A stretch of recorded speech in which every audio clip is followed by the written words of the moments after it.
आप अपनी ताकत पहचानिए मिलॉर्ड। आपकी दरबार में इन बेईमानों, इन भ्रष्टाचारियों की कोई जगह नहीं होनी चाहिए।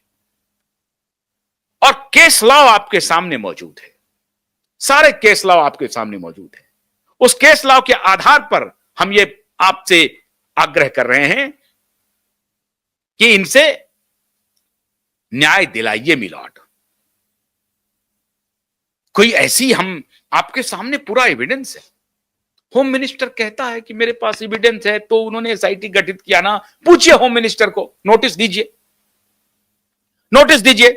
Why you said that you got the fresh evidence and where is the fresh evidence? You tell me, why you said? Was it a political statement? Was it a political statement of yours? And why you said this? Please send him the notice. We don't care, Home Minister. We don't care, Chief Minister. वो हमारे नौकर हैं, देश की जनता के वो नौकर हैं।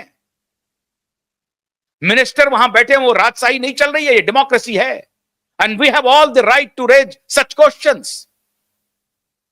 वो सर्वेंट हैं, पब्लिक सर्वेंट, ध्यान रहे, अंग्रेजी में पब्लिक सर्वेंट, वो नौकर हैं, आदेश पालक हैं वो। और जनता ये आदेश दे रही है कि भाई क्यों कहा आपने, हमें फ्रेश एविडेंस मिल गया है, इसलिए हमने एसआईटी गठित किया। Milord, please ask him, give the reply. Please you send the notice to home minister himself. He is all authorized to reply you. He is the one who has to give the reply. And he is running away. He is just passing political statement. And he is getting political bonanza out of this issue. Therefore, my request is, sir, Milord, please send him a notice, a direct notice to Devendra Fadnavis. Why he is not replying? Why his chief secretary is not replying? Why Mumbai police commissioner is not replying? Why Shailendra Nagarkar replied? Who is this Shailendra Nagarkar? Send him jail.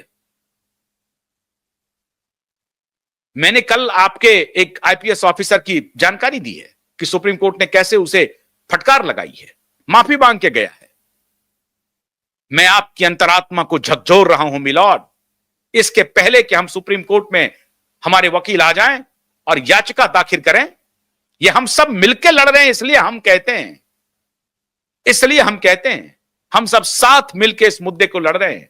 वो अदालत में लड़ाई कर रहे हैं, हम जनता की अदालत में जनता तक आवाज पहुंचा रहे हैं और जनता की आवाज आप तक पहुंचा रहे हैं।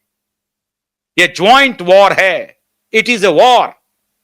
और ये वॉर, ये अमेरिका, इंग्लैंड और पाकिस्तान से एक छोटा वॉर नहीं है, उससे बड़ी लड़ाई है। एक देश के न्याय व्यवस्था के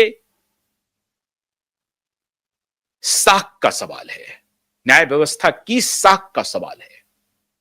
इसलिए हम इस लड़ाई को आगे रखे हुए। And I hope that in the next hearing on 29th of August, you will certainly send notice to Chief Minister. Now this is the time where Chief Minister or the Home Minister himself has to appear in front of you. उनको आप relief मत दीजिए, ये chief secretary और commissioner का छोड़ दीजिए। आप उनको भेजिए कि भाई you were the one who said that you got the fresh evidence, then why you are not investigation on the basis of the fresh evidence? Where is the fresh evidence? What fresh evidence you got? We have the evidence, we produce the evidence, but they are not ready to inquire, they are not ready to investigate on the basis of our evidence. We categorically produced our evidence, all in public domain. And you, Milord, you must be knowing, you must have seen the evidence which we have shown. And I am sure this time, 29th August, if you will fail to hear on 29th of August, we shall rethink that should this case be fought in Maharashtra or it should be transferred to Uttar Pradesh. Then we shall lose the hope. Still, we are hoping लेकिन अब ऐसा लगता है कि यह वक्त आ गया है जहां हम सबको निर्णय लेना पड़ेगा और सुप्रीम कोर्ट में इस परिप्रेक्ष्य में याचिका लगेगी और मुझे पूरा उम्मीद है कि उस याचिका पर सुप्रीम कोर्ट में सुनवाई होगी और दिशा और सुशांत को न्याय मिलेगा। अगर बाबा के शरण में जाना पड़े, उत्तर प्रदेश योगी राज में जाना पड़े, तो हमें कोई आपत्ति नहीं है। थोड़ी तकलीफ होगी लेकिन हम जाएंगे। लेकिन ऐसा नहीं चलेगा कि जो न्याय योद्धा, जो न्याय की लड़ाई करने वाले लड़ रहे हैं, उन्हीं को इंप्लीकेट करने के लिए षड्यंत्र शुरू करते हैं, उनको ही कंटेम्प्ट ऑफ कोर्ट में फंसाने का षड्यंत्र करते हैं। ऐसा मत कीजिए मिलॉर्ड, ऐसा मत कीजिए। पूरा देश देख रहा है, पूरी दुनिया देख रही है।